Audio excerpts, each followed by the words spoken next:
because their main strategy is the Viper. The second big thing is Nissa. If they top deck Nissa, we are in trouble. Everything else I think we can handle. And they have only one Nissa in the whole deck. One card from the top. Listen, you are not playing Triumph, you are not playing Go. Every single time! Hello everyone, it's Sloth here, and today's deck is a true bargain, because we will be sacrificing food tokens. We will be sacrificing even more food tokens in different form, and we will be beseeching the mirror with bargain for the perfect card for the situation. So if you were surprised with all the one-offs, they are here on purpose. One of those cards will fix every of your games. So that's the idea. By the way, this mentor is actually pretty incredible card. If you have a good way of using food tokens, this is 3 cards in one for a 2 mana 3/2. Like the value is insane. So guys, it will be better to see the deck in action, but I'll tell you, I had one of the best times of Magic with this deck. The games were hilarious, and you will see the true spirit of Magic that I always long for. And one of the reasons I'm not a fan of Mono Red, because Mono Red will never produce games like this, and I hope I can share you this absolute love for Magic in today's video. So enjoy guys, and have fun. Alright guys, we're going first, and I'll be honest, I'm so excited for this deck, and look at this hand. We already have placed turn 1, and we, can play a land into a land. Well, double mystery matchup. Alright, let's go for a swamp. Unfortunately, we need to unveil our mystery identity as the first player. Will our opponent be nice and crack it as well? No, they want to have all the advantages. Let's go with the Vinereap Mentor. Absolute, carry of 3/2. But the fact that you get basically 3 cards with this deck, this card is actually pretty good. Like, if you can find a good way to, use the artifacts, like, man, you can literally get 3 cards of this one 2-drop, and it's a 3/2, so the stat line is already good enough. Alright, so what do we go for? Of course, we smork our opponent. That's what we do. And with Fountain Ports, all the card tokens are basically cards. So that's actually insane. Let's go with the Harvest. We want more. We always want more. I'm not sure if we are going for green or black mana. Our hand definitely suggests, black mana. Yeah, so I guess we will go for it. What are the... Well, we definitely... Right, bargain. I kind of forgot, Beseech the Mirror cost, which really makes it easy to, know your color base. So what is exactly happening? Our opponent needs to respect our stuff. I think we will wait with Go for the Throat, unless we want to hit it. Well, I definitely want to hit something on this turn. Let's kill it, because it's fun. I mean, then we ramp and Cottage, right? And I think you can use it as a instant, right? Just making sure. Man, we have so many lands right now. Alright, Fountain Port. So our opponent can crack it, but it's super slow, so probably not the case. Alright, let's see if they use the map token. Let's prepare. They know. Alright, if they don't use the map, this is interesting. I wonder if that's a cut down, or they just want to save the trigger from map, because they expect a removal. Let's go for... No, we have enough of black mana. Let's go for green here. And I mean, that's my live game. I'll be honest, I love this deck. When we are just playing stuff every turn and having fun, this is so cool. So, do we attack this? I think we don't. I think we have a really nice situation. If I go for this, we can use 1 Fountain Port. I'm considering whether we should use the sacrifice. Well, I think... Moment, there's a lot to think about. Let's go for the black mana. I don't think we attack yet. We have good card advantage. And this is kinda tempting for the extra damage, but it's not very good. If they play well, I guess we have Deadly Cover-Up. Alright. not the play I originally wanted to make. The tap is super wrong. Well, not really. Not really. No way. Alright, so it was a cut down. So that's why they left the mana. Still, I get my value. Moment we get any kind of bargain or braids, man, we are so ahead. So ahead. We'll get a lot of lands. We can use Fountain Pores to get blockers and try to, you know, stall the game so we can play Deadly Cover-Up for better value. So, I mean, we have only one card, but we have a lot of options. This one isn't a big deal. So we use the food tokens as the bargain target? Sure. I mean, that's a good interaction. Oh no, they got the card. Good for them. Really good for them. This is what they hoped for. Let's see if they can draw 2 cards for 2 map tokens, which is basically extremely what they want. They will do it? Let's see it. I would love them to not hit a land. Alright. The Viper. Very interesting card. Alright, you know what? I really... Man, this is magic. Like, how would you play Mono Red over this? Like, that's crazy, man. Like, I played Mono Red. It's such a boring deck, man. It's crazy. So, I think we just take the damage. We'll make some stuff. I don't really want to win on the damage. I want to win on value, because we have more. Like, look at the lands. We basically double our opponent in lands. And we can use it to our advantage. So our opponent is expecting maybe a removal, maybe a cottage, but we are not going for it. I don't really care about this. If they go for the Viper, they need to go 6 mana, so a land is needed. Or they sacrifice Flesh Gorger, which is absolutely abysmal play. Glissa. Alright, alright. So, first things first, let's start drawing our cards, because we deserve them. See, the Squealer just gave us 2 extra cards, basically. And I mean, we have more Squealer. Oh, yes, yes, yes, yes. Cards, cards, cards, give me more. And see, at the end step, we just casually mitigated what card advantage our opponent had. And we are just starting. Let's play a land. Man, this is so cool. I like playing Magic so much. Alright, so Deadly Cover-Up. Then they play the Viper, right? And then we have to kill it. But we should have good option. You know what? I really think this is a good deal. I'm not sure what we will go for, but we will go for something. I need 6. Let's go for non-permanence because we have Conduit in the deck. So so permanent spells are a bit better. Alright, so we swept the board. And now the question, what do we not like? I don't like Glissa. Flesh Gorger is acceptable, it's super expensive and not super threatening. Let's go for Glissa right now. Alright, full removal and the Viper, not even a land. I see very scary things in the library. Nissa is really scary. And piles of removal. Oh, the boots with the Viper, huh? That's your play. That sneaky, sneaky. Alright, you got it. So I don't really want to raise him. There's no point in doing it. So we just play another Mentor. They will use the cut down, which, you know, is okay. But we're getting our cards. And they still need to use the card. So, you know, over time we're building card advantage. Like right now, look at this. When we transform those into cards, we are equal with this guy. I need him to... Well, I would prefer not... so if he drew Tapland, that would be the best, because it's no value, no new plays. Unfortunately, our opponent is good at Magic, so he just top-decked the card he needed to play his main play. So, you know, not perfect, but acceptable. Yep, we take 4 damage. And I hope I will draw something. I could sacrifice those, but I don't want to. And let's start drawing cards, because we kinda want the answer. So now we don't want lands. Here's the Conduit. I could go for the...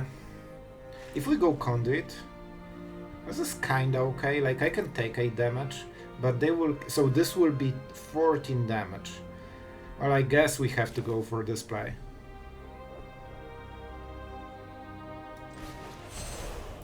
And now we definitely get rid. And let's go like this. Even though we overpay, it's worth it because we want to keep the permanence. Then we can play Squirrel or Vinereap Mentor every single turn until end of the game. That also means 6 life gain a turn.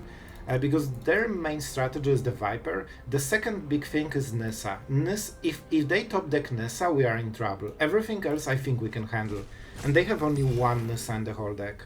So, we definitely play this.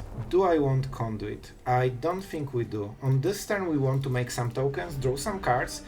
See how much work those Fountain Ports are doing?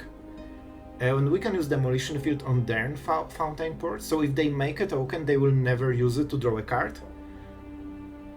One card from the top. Listen, you are not playing Triumph, you are not playing Go. Every single time, I tell you, man, I just name one card out of 37. Easy. Man, why would you need a tutor if you can just draw cards for free? Oh my god, this is incredible. It's fine, Sloth. It's fine. You're okay. So, what is the play? I need to start drawing cards, because I need to actually top deck something that kills this or kills this. And this is probably not good enough. Let's make a fish. And here are my top decks with deck. By the way, I have 4 Beseech the Mirrors in this deck, which are literally the main idea for the whole deck. Oh my god, how we got to this point. It was looking so great, and this was the one card. So can I beat it? I think there is a chance, but this will be so hard. I also used all of my sweepers for big creatures because, you know, we kinda had to. Oh boy, this is actually bad. I cannot even attack with the cottage. That's the big problem. We are not playing. I think we need to go for a square, honestly, and just keep drawing cards until, you know, we match our opponent's absolute power play of drawing single best card of his deck. I could also go Braids, but I mean we are doing cards, but it's slow. I should play the land from the graveyard. That was a bit of a mistake. We'll do it on the next turn. Squirrel or Braids? I think it's Squirrel. What? Non-land, permanent. Did I cast? Oh, right, I cast this spell. Right. Okay, very awkward. I forgot that this is also a spell. Alright, still we are getting some value. Are we going for the land? Braids will die, so we have only one trigger. That's important to know.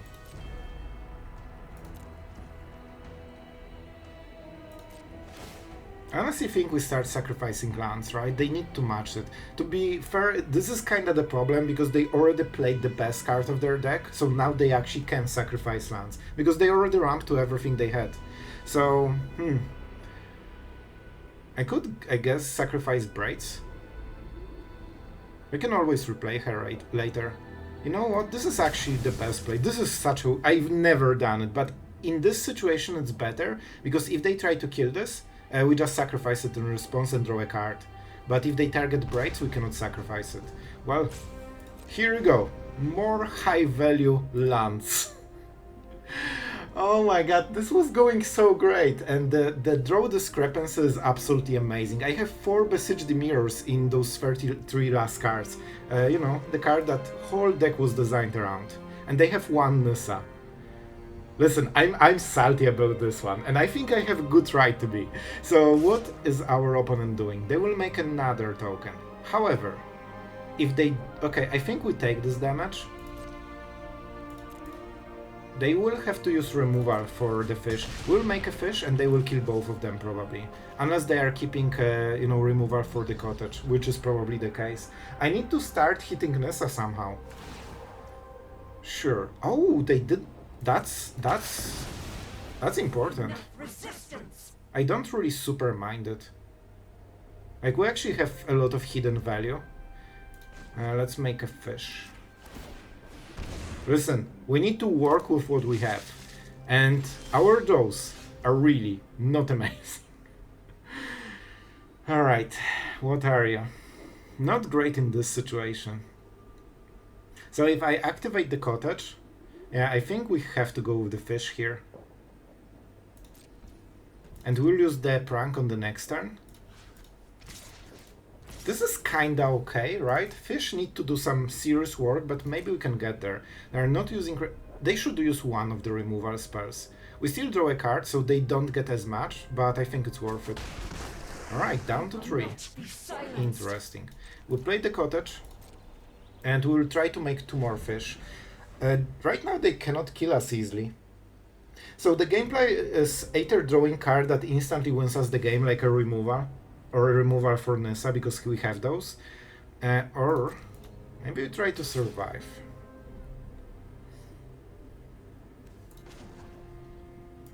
So we sacrifice 1 life to get more, and we'll try to block with it and see if they allow it. Alright. And now we can draw the card. We could also make another fish, but they will make a blocker. We will Rankle Sprung this. How desperate I am for the extra card. I am pretty desperate for an extra card. Oh my god, I need to draw so many cards to match this one draw for them. When they draw 1 card, and look how, like, this is 4th card in a row that I'm trying to get to beat this value. Alright. I think I might even go for Robbery for 4 just to get extra value. Because I'm really desperate right now.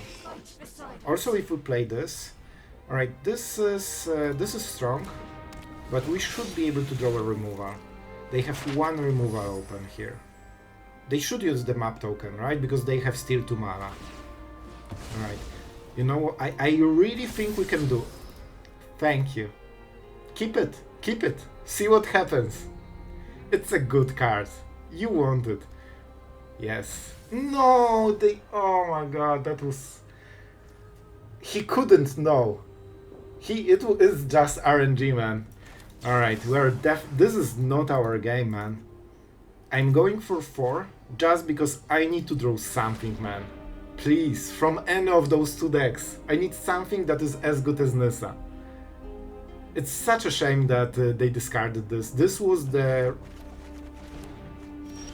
Alright, at least we got the last card, because when I started seeing those, it was like, oh no, I know how it ends. So what do we do? They're waiting with this removal.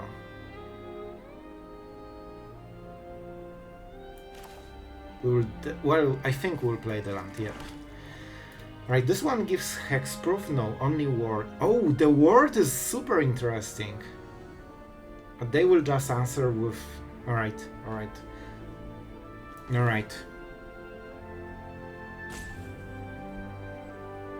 They will keep 1 card. Man, this is wild. This is actually wild. Sorry, I need to think, because this has so many options. I can draw cards with the Fountain Ports at cost of tempo. I don't want to pay life, that's for sure. I use Bitter Triumph. Yeah, I think we kill Nissa right now. We give them the information, but, you know, it happens. It's fine. We discard a card. Because I need to do it, like, I will discard this card anyway, so basically this is free value. Finally, we're getting rid of Nissa. And I can try to block everything.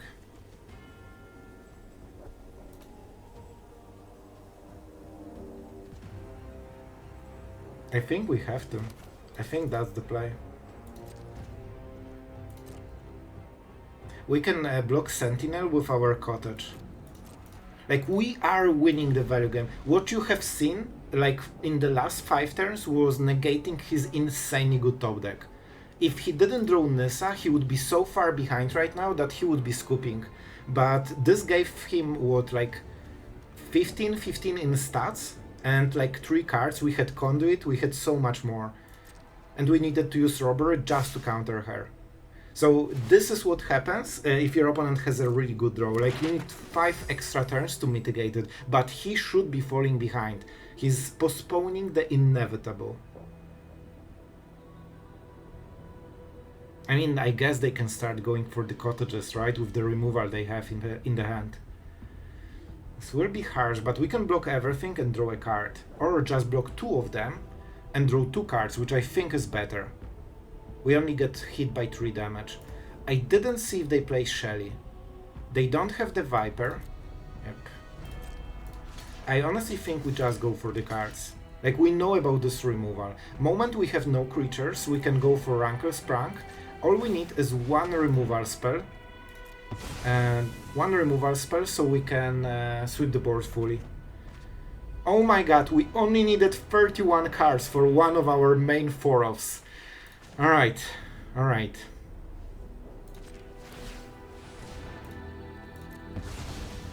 We need to make some good decisions, but we should be able to get there. What do? You are tapped. Man, this was all of the early game I needed. Alright. We can play this and use it as a pair game. This is also pretty nice. Map token, sure. The problem is I think I used all of my deadly cover-ups. Yep. So that will be a huge problem. I mean, this does it, right? I think this does it. Alright, so if I play Liliana and -2, I mean, I could go for the Lookout, then they go for the Throat, then we go Liliana, then we go Rankle's Prank, and we have to sacrifice everything. I think it's okay. Like, we're going for the total war right now. We are just trading every card we have and going full top deck mode because we have Fountain Ports and Restless Fortress, so unless he is extremely good at drawing cards from the top, we should heavily outvalue him.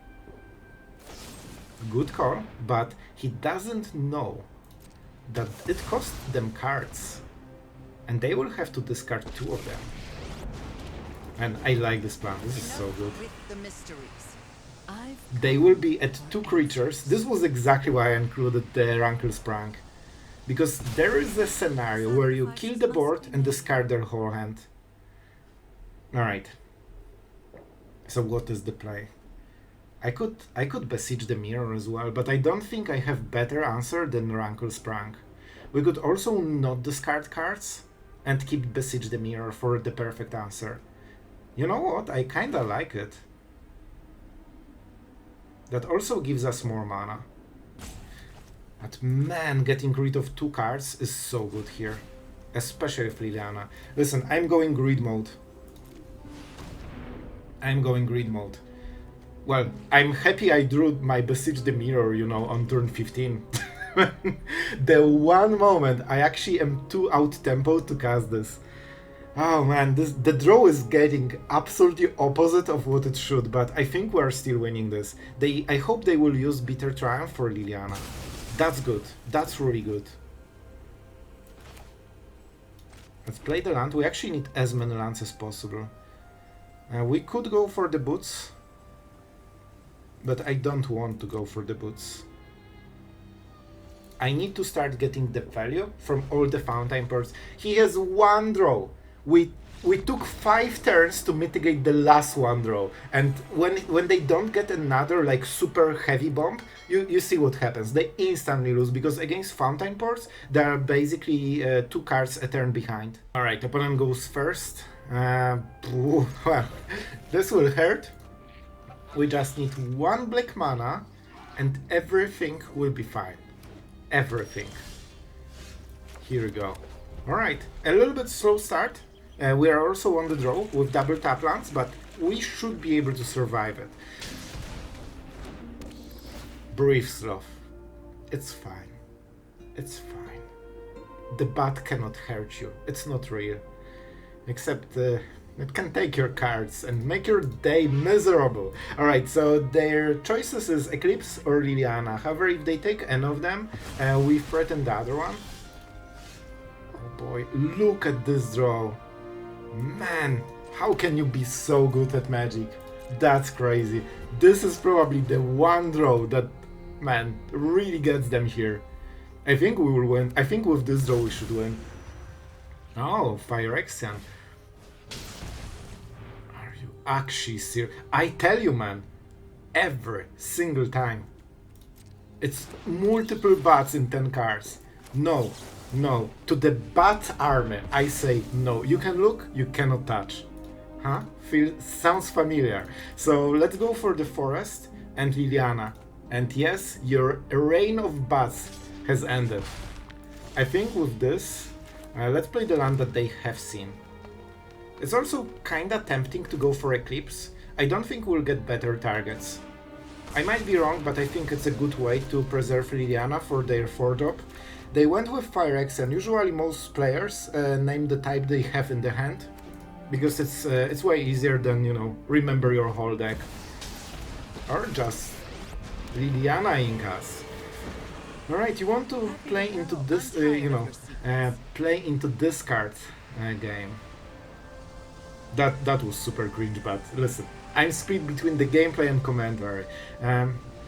Maybe we go Beseech the Mirror. We actually didn't hit anything that can get bargained, even though we have so much of it, and it's really slow, so oh boy.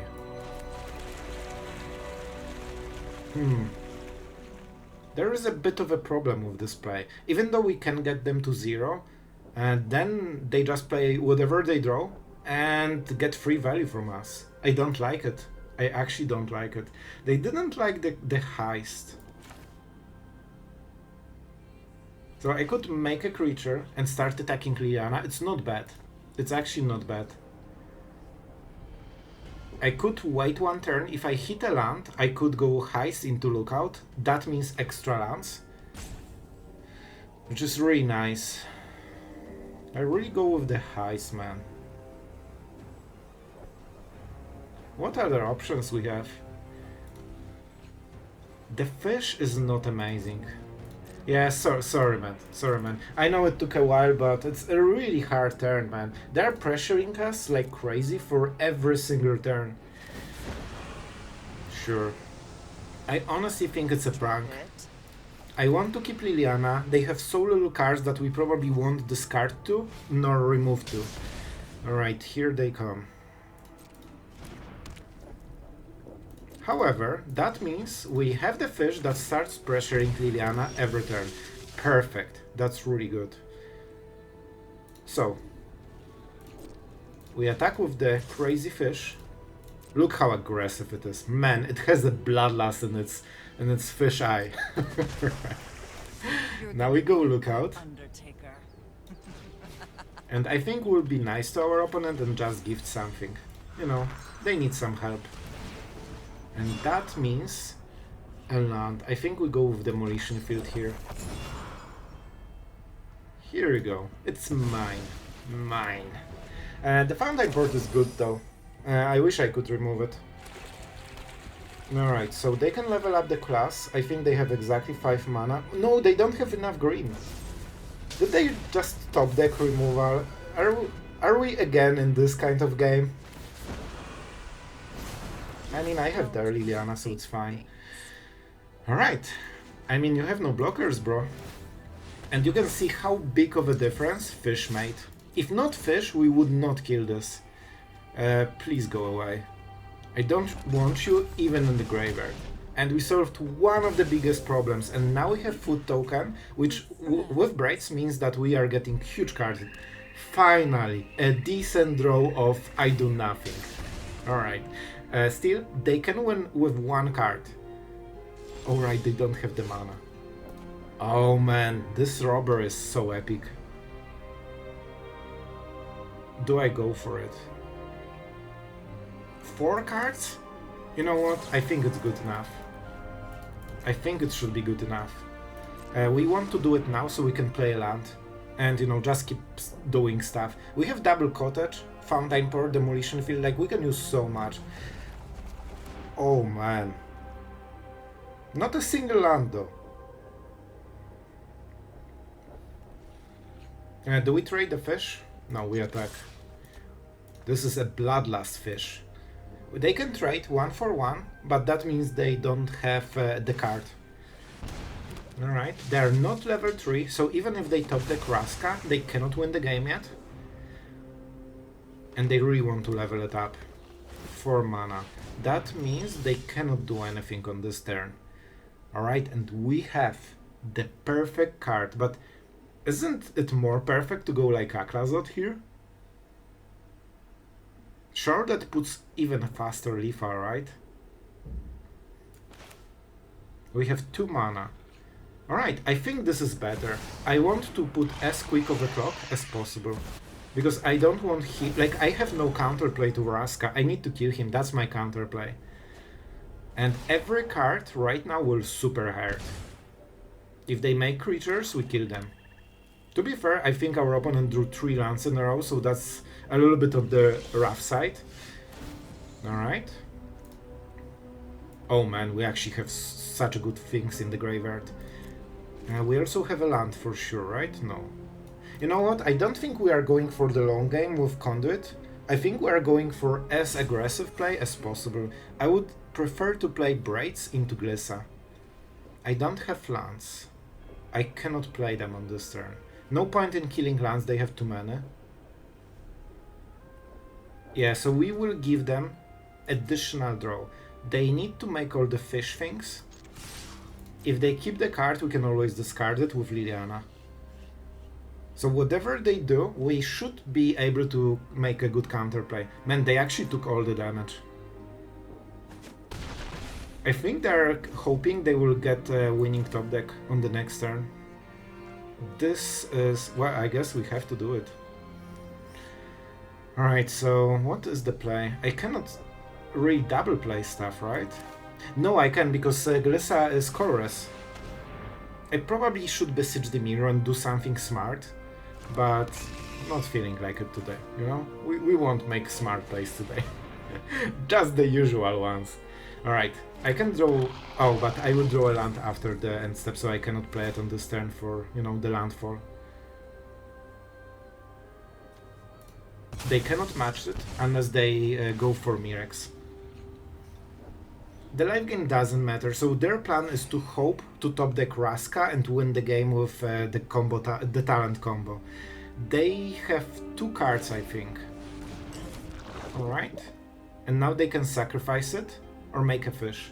They probably will. I think they should sacrifice it and just hope that one of the 2 cards will be Raska. I don't see another way to win. Alright, they cannot draw cards even, so they need to win with this 1 card. If that's Raska, I will cry. Alright, that's it. That's it. That's why, man, Braids on top of Shelly, like, this is so much damage. They will die in style. To their own Sheoldred. How tragic. Ironic. A little bit too late. We would just Beseech the Mirror and, you know, get our own Shelly. So it's not a big deal. And that's a trigger. I mean, they can try to draw... They are checking if Raska was the next card. That was a good game. I don't want to, you know, be mean to him, but that was a great game of Magic. Alright guys, I hope you enjoyed the video, and we have so much to talk about because, you know, in the intro I try to keep things pretty, you know, short, just to, you know, introduce you to the deck, see the action for yourself, and then if you want to know more, here's the outro for a, you know, a serious analysis and serious explanation for the deck, and oh boy, there's a lot of going on here. So before we go there, I want to say a huge thank you to all the Patreon members. Thank you guys for keeping, you know, all the support to the channel. Like, this means a lot to me. It makes a huge difference, and, you know, it helps to create content like this, so thank you. And yeah, for the reason, the whole deck is about Beseech the Mirror. We didn't really see it as it should be. We have 4-offs because we want to draw it as much as possible. By the way, here we go. So that's something I wanted to do earlier, but I forgot. Because we have such a skewed cost toward black mana, we should run a little bit more black mana than anything else. And the main idea is the Vinereap Mentor on turn 2 creates so many food tokens that you can basically bargain until end of the game. You can use them with Fountain Ports because, you know, you sacrifice a token. So Fountain Port together with Mentor is already giving you 2 cards. You need to invest the mana, so it's a little bit slow, but that's why we have ramp in this deck. But the point is, you have so much value just waiting there. It's like investigate clues. So let's go further. Heaped Harvest, another food token that gives you mana. The idea is with this deck, your mana sinks are lands. That's why we play 4 Fountain Ports. We are really going hard with it, because this way we can use like, what, 18 mana on lands. Double Cottage activation, double Fountain Port activation, it's probably around 15 mana. And then you just start playing the deck. We also have Robbery, so the more mana we have, the more finishing move you have. This is meant as not a cardo, but basically finishing move. First one to get game-winning, board advantage or whatever. The second one is to mill your opponent fully, so he needs to basically, leave the game. And with Heaped Harvest, not only you ramp, but the wording on this one is super interesting. Whenever this enters and when you sacrifice it, it's not part of the activated ability where you sacrificed it. You don't only get there. So for example, if you sacrifice it for Bargain, if you sacrifice it for Braids, you get the value. So this is an incredible card to just keep sacrificing. Honestly, I had more Braids originally, but when I finished putting all the cool cards into this deck, I was at 75 cards. Alright, you are not seeing 15 of the most epic cards ever that were here, but were decided to not be strong enough for this one. However, Braids is just such insane, synergy. You can sacrifice food tokens, so you not only instantly transfer them to cards, but you also deal damage on top of it. And most decks don't have artifact to match it, and even those that have, like for example, this Boros token thing, that seems to be getting a little bit rarer lately. They still need those artifacts to trigger Griefful Demolition, so it's not like they want to get rid of them. So yeah, the card is insanely good synergy with the rest of the deck. And yeah, with Conduit of Worlds, you can basically keep replaying those every single turn for kinda infinite value. We have 8 basics, so at some point you will run out of them, but at this point you will probably have so much mana you can overwhelm everything. Karn, a choice that, it's probably not the best play in the slot, however, hear me out. In this deck, most of your mana usage goes to lands, which are activated abilities, and for this, Power Stones actually, give you the full value. So you can just keep plusing it, and after a few turns you will get basically free Fountain Port every turn, and at some point it will translate to insane card advantage and mana advantage at the same time. So I think it's a decent addition that can really, carry the game, and don't forget with -1 you can get basically a tutor card, maybe Beseech the Mirror, maybe something else, maybe just Robbery. So it's a really strong Planeswalker that doesn't see any kind of play, but every time I play this, I really like the card. It's not the most competitive, but it's really fun, and it can actually do more than people expect. So yeah, and you can use the Power Stone tokens for, you guessed it, Bargain, because this is an artifact. You can sacrifice it to Braids, yes, as well. I honestly think third Braids would be nice, but I don't want to cut Disfigure. It's hard to cut the Robbery, and Beseech the Mirror is the main card, so I don't want to cut it as well. And Mentor and Harvest are the reasons that you can always Bargain, so it's so hard to cut something. Maybe Conduit of Worlds or Rancor Sprang, but Rancor Sprang, if you get good situation for this is an instant win against many board states. So I think it's worth the slot. Like, it's only 1 slot, and in some situations you trade it 1 for 4. Like, come on, it's great. So yeah, this is the deck. I had a blast playing this, and I'll be honest, after realizing, this can be the idea for Golgari control, I think we actually have so much more to do with this archetype. I like the Mentor. It's uncommon. This one is common, so you can absolutely try them out and see, how you like them. But I think there's so much more that we can do with this kind of decks, and maybe we're barely scratching the surface. So really fun deck. We have enough removal to stay afloat. So yeah, it should be decent against aggro decks. And yeah, I had a great fun. I hope you had as well, watching the video, maybe even playing the deck. And yeah, thank you guys for being here and making all the fun possible. But just for me, this is magic. Just playing cards, you know, making some fun shenanigans, and not just playing 3 rounds in a row and seeing if your opponent drew removal. Like, even if you win, it's so unfulfilling. I've been playing aggro decks, and when I win, I feel zero satisfaction. This one is just perfect. So I hope it will be the same for you. I need to roast Mono Red, even if it wasn't on the video, but I'm trying to prove a point, alright? There is a reason I'm always, you know, a little bit roasty towards Mono Red, because it makes decks like this way harder to play, and I think this is real magic. So yeah, tell me what you think in the comments. I appreciate you being here, and yeah, have fun with the deck. See you guys tomorrow.